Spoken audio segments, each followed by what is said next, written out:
Je suis Luca Fancello, je suis le cofondateur et le CMO de Query. Donc Query, c'est un outil pour optimiser son référencement sur les moteurs de recherche IA comme ChatGPT, Claude, Perplexity ou autre encore.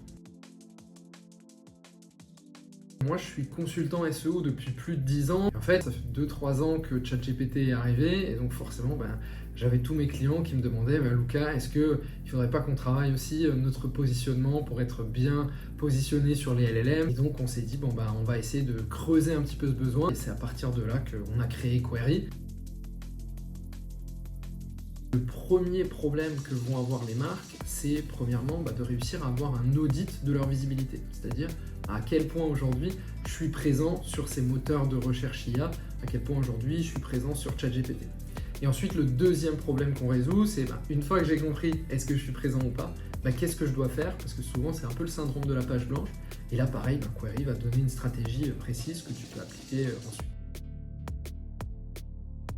Premièrement, c'est vraiment cette idée d'avoir de la donnée qui est aussi actionnable que possible. En gros, ce qu'on fait, c'est pas seulement du monitoring, c'est-à-dire que c'est pas seulement dire cette semaine tu es présent sur ce prompt, la semaine prochaine tu es plus présent ou autre encore, c'est vraiment de dire aujourd'hui sur ce sujet global tu n'es pas présent et donc tu dois mettre en place ces différentes actions pour être beaucoup plus présent. Ensuite, la deuxième chose aussi, c'est que Query s'intègre avec pas mal d'outils, notamment la Google Search Console, qui est vraiment un peu un des outils de référence des personnes qui font du référencement naturel. Et puis après, je dirais l'autre avantage aussi de Query, et ça c'est vraiment ce qu'on a voulu avec mes associés, c'est d'être aussi proche que possible de nos clients. Donc je vois souvent, on nous contacte au support pour nous poser des questions et autres, et souvent les gens sont surpris et nous disent « Ah, c'est pas une IA qui répond, c'est vraiment des personnes qui répondent ».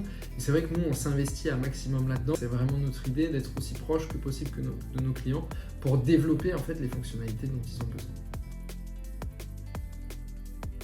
Aujourd'hui, on a plusieurs milliers d'utilisateurs. Les marques qui nous contactent ou autres, ou les agences qui nous contactent, c'est souvent quand même des marques qui sont matures en SEO, c'est-à-dire qu'elles génèrent déjà du trafic en SEO et qu'elles ont besoin d'être sûres qu'elles se positionnent aussi sur les LLM.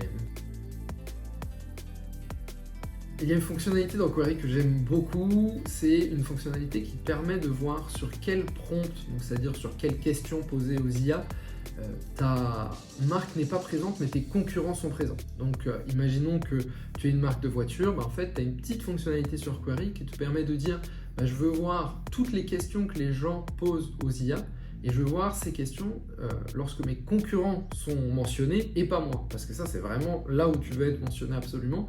En fait, à partir de là, Query va te donner les sources qu'ont utilisées les IA et ça te permet, toi, ensuite d'adapter ta stratégie de relation presse pour aller contacter ces sources ou encore d'adapter ta stratégie de ce qu'on appelle de netlinking. Donc le netlinking, en fait, c'est l'obtention de liens, de backlinks qui te permettent un petit peu d'être mieux référencé en SEO et sur les IA.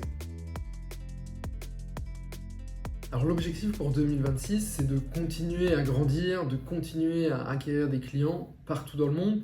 Bien sûr, nous, on a l'ambition d'être un des leaders de ce marché. Et ensuite, notre ambition aussi, c'est de continuer à développer de nouvelles fonctionnalités, notamment une fonctionnalité d'analyse du sentiment. C'est-à-dire que les marques aujourd'hui, elles ont envie de savoir, est-ce que ChatGPT, il dit qu'il ne faut pas faire confiance à mon entreprise?